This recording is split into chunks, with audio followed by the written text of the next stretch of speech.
В эти минуты в Ингушском государственном университете проходит студенческая и научно-практическая конференция. Ее приурочили к столетию ингушской государственности. Студенты подготовили тематические доклады, а в качестве слушателей приглашены не только преподаватели вуза, а научные деятели республики.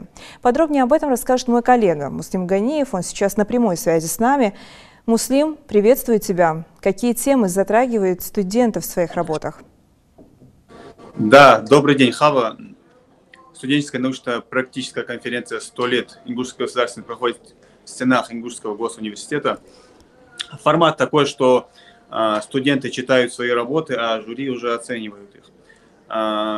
Студенты поднимают такие темы, как роль ингушской интеллигенции в восстановлении республики в 1992 году, Ингушетия в трудах советских исследователей, археологические памятники региона, события, которые предшествовали присоединению ингушей к России. Одна из статей была посвящена нашему известному общественному деятелю.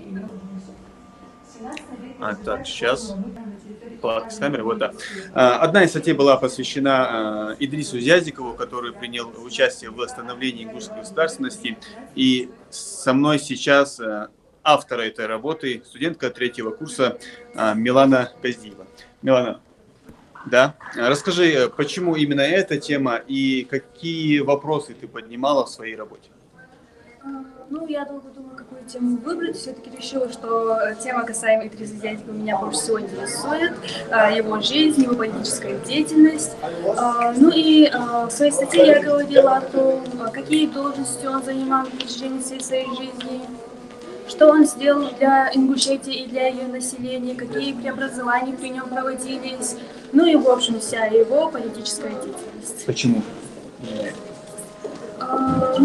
Скажем так, меня еще с первого курса, как только нам преподаватели начали рассказывать о нем, заинтересовала эта тема. С тех пор я хотела поподробнее изучить и решила, что написание статьи это как раз поможет мне в этом.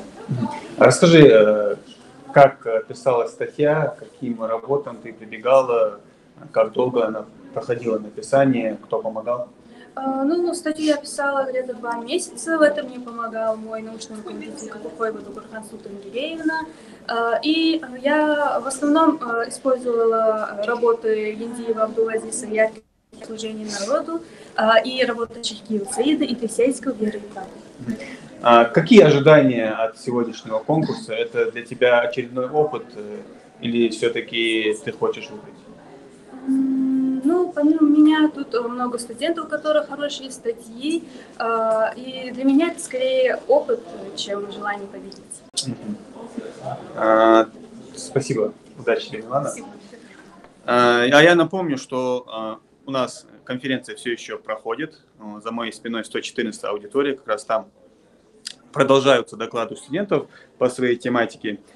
А в члены жюри, которые будут оценивать выступления наших студентов, входят представители научно-исследовательского института Республики Ингушетия имени Чаха Ахриева, преподаватели госуниверситета, этнографы, историки.